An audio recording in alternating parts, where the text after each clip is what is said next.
Natapos ang ating last chapter sa Sakamoto Days, kung saan malapit na sanang matapos ang laban ni Sakamoto at Kanaguri, ngunit biglang dumating si Akira at pinigilan ang atake ng ating bida. Dumating din sina Shin, Amane at Seba, kung saan sinubukan nilang pigilan si Akira na sumama kay Kanaguri, ngunit sila ay nabigo. Ngayon, atin nang simulang talakayin ang susunod na chapter ng Sakamoto Days, at ito ay ang chapter 104 at 105.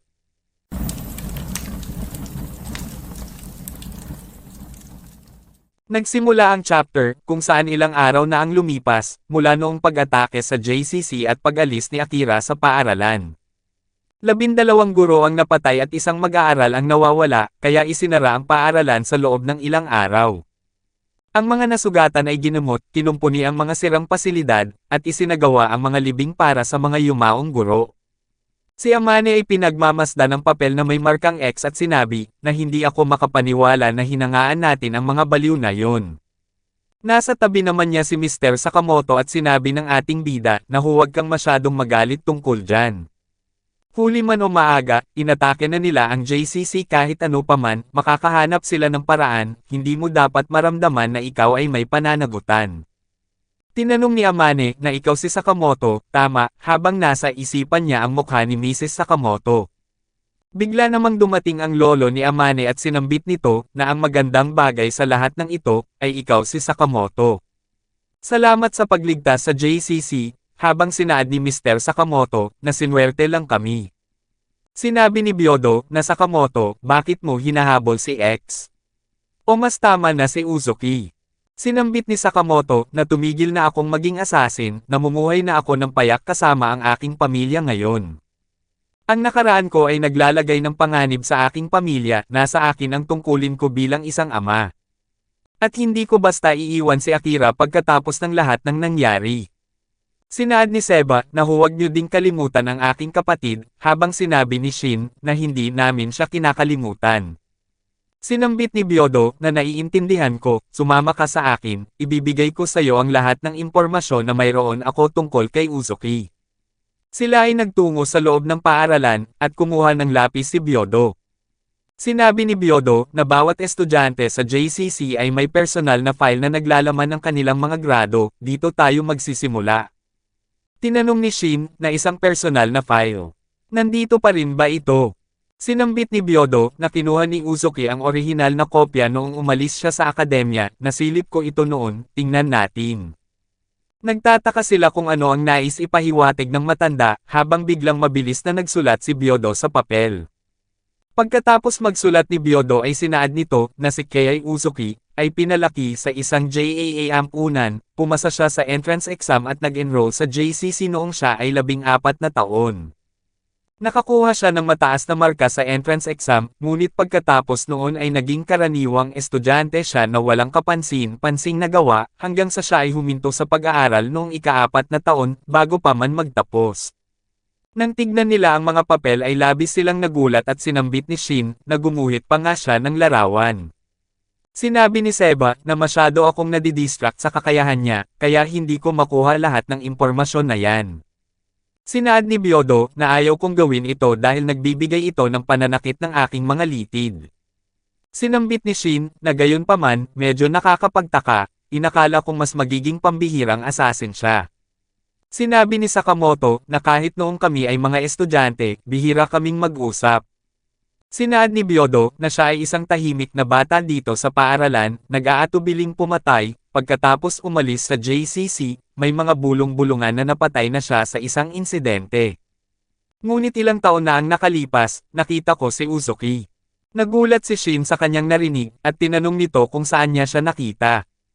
Sinaad ni Byodo na sa bayan, papauwi ako mula sa klinik at nagpagamot ako ng aking likod, nagkataon na napansin ko si Uzuki, kaya tinawag ko siya. Pero sa unang tingin, kamukha niya si Uzuki, ang aura ng kanyang tindig, lakad, at asal, gayunpaman, ay lubhang naiiba kumpara noon.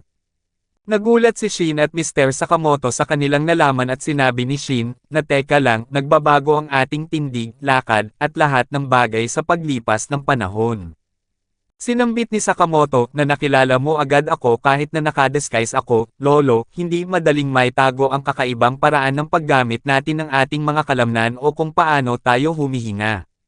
Sinaad ni Seba na baka may dalawang magkaibang pagkatao siya. Naalala ni Shin noong kasama niya si Asakura sa loob ng laboratorio, kung saan tinanungan siya nito, na ilang tao ang nasa palapag na ito, habang sinabi ni Shin noon, na nakakarinig ako ng dalawang boses. Labis na pinagpawisan si Shin, dahil napagtanto nito na maaaring iyon ang rason kung bakit dalawa ang naririnig nitong boses noong unang pagtatagpo nila ni Swer. Sinambit ni Byodo na nang marinig kong si X ay si Uzuki, palagi akong naguguluhan, paano maaaring ang isang tahimik na bata ang maging responsable sa ganitong malupit na terorismo. Sa palagay ko, may isa pang pagkatao sa loob niya na gumagawa ng masasamang bagay. Sinabi ni Seba na split personality, kilala rin bilang dissociative identity disorder, may mga kaso na na-develop ito batay sa mga karanasan ng tao, at sa trauma na kanilang naranasan noong bata pa sila.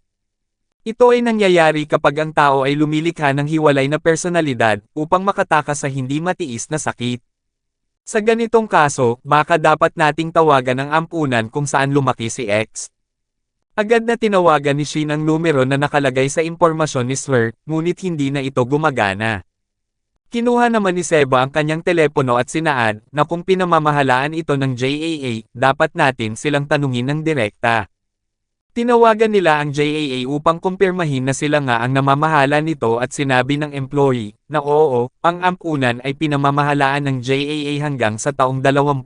Noong Abril ng taong iyon, ito ay inatake at sinunog ng tuluyan. Ang pasilidad ay walang laman simula noon. Si Shin ang kumakausap sa employee ng JAA, habang sinabi ni Seba na parang nauna si X doon. Muli namang sumusulat si Byodo sa papel, habang tinanong siya ni Amane na anong ginagawa mo, lolo. Sinambit ni Byodo sa kanyang apo na ginagawa kong muli ang pahayagan mula sa araw na inatake ang ampunan, nagbabasa ako ng dyaryo araw-araw, baka may artikulo tungkol dito. Nang matapos na si Byodo ay tinignan nila agad ito at sinaad ni Shin na ayan na. Pag-atake sa ampunan gamit ang sunog. 32 ang namatay sa pag-atake sa pasilidad. Nagulat sina Shin at Mr. Sakamoto dahil naroon din sa ampunan sina Gako at Uda. Sinambit ni Mr. Sakamoto na si Gako at Uda kasama nila si X sa JAA Tokyo headquarters noon. Tinanong ni Seba na nakikipagtulungan ba silang lahat kay X. Inilipat ang scene sa lugar na kinalalagyan ng grupong X, kung saan umiiyak si Carolina Reaper at sinambit nito na magbabayad kayo para dito, kinidnap ng JAA ang nakababate kong kapatid. Nilapitan naman siya ni Toramaru at sinaad na napakapangit kapag ang isang matanda ay humahagulgol na parang bata. Sinabi ni Kashima na walang mararating ang pag-iyak mo, Reaper. Sinambit ni Carolina Reaper na oo, pero pahihirapan siya ng JAA. Bubunutin nila ang kanyang mga kuko, puputulin ang kanyang mga daliri, at dudurugin ang kanyang ari. Baka nga magustuhan pa niya ito. Kapag naiisip kong nasisiyahan siya sa pagpapahirap ng iba at hindi ako, napakasakit nito na hindi ko mapigil ang umiyak. Sinabi ni Toramaru na iba't iba talaga ang klase ng mga magkakapatid, habang sinaad ni Mafuyo na ang weird niya. Nagalit naman si Kashima at sinaad na Taro Sakamoto. Ang buong gulong ito ay kasalanan niya. Sinira niya ang buong plano natin. Bigla namang nagpakita si Swer at sinambit na huwag mong hayaang panghinaan ka ng loob, Kashima, minsan, kailangan mong lumayo upang malaman kung isang kabiguan ang isang bagay. At may magandang balita ako, Gako, babalik na sina Kumanomi at Haruma. Tinanong ni Gako na kailan, habang sinabi ni Swer na darating sila sa Bangkok ngayong weekend. Hindi kilala ni Kashima ang mga pangalang binanggit ni Swer, habang bigla namang binagsak ni Gako ang hawak nitong sandata sa sahig.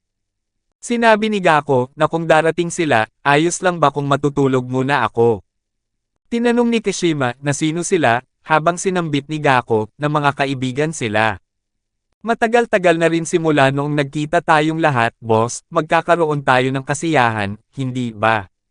Sinaad ni Swer na upang durugan ang JAA, imposible iyong maiwasan. Papatumbahin natin ang order, isa-isa. Tinanong ni Gako na sino ang papatay sa matandang ukluban, habang tinignan siya ni Nakashima at Swer. Kinabukasan, sina Shin at Sakamoto ay babalik na sa kanilang tirahan. Sinabi ni Shin, na ang sarap makabalik sa bayan, parang ang tagal kong nawala. Sinambit ni Sakamoto, na oo, ang dami nang nangyari, habang may bigla namang dumampi sa ulo ni Shin at sinaad nito, na anong ginagawa mo. Nang tignan ni Shin kung sino ang may gawa nito, ay nakita niya si Amane na kanyang ikinagulat. Pinagbabaril ni Amane ang vending machine at pagkatapos ay sinabi nito, na sira ba ang ticket machine na to. Tinatamaan ko naman ng tama, pero walang lumalabas na ticket. Sinambit ni Shin, na ikaw mismo ang sumira niyan. Iba yan sa mga meal ticket machine sa JCC. Napabuntong hininga si Shin habang sinaad ni Sakamoto, na lumaki siya sa JCC, wala na tayong magagawa. Amane, sa normal na lipunan, mahalagang magpanggap at itago na tayo ay mga asasin. Sinabi ni Amane, na huwag kang mag-alala, palagi akong nakakatanggap ng pinakamataas na grado sa klase tungkol sa normal na lipunan. Si Amane ay tumalon papasok sa sakayan ng tren at sinaad, na kailangan mo ng tiket para makasakay sa tren, di ba? Bilasan na natin at bumili tayo. Sinambit ni Shin, na bibili ka muna ng tiket bago ka dumaan sa ticket gate. Ipinakita naman ang nakaraan, bago pa sila tuluyang umalis papunta sa bahay ni Nataro Sakamoto.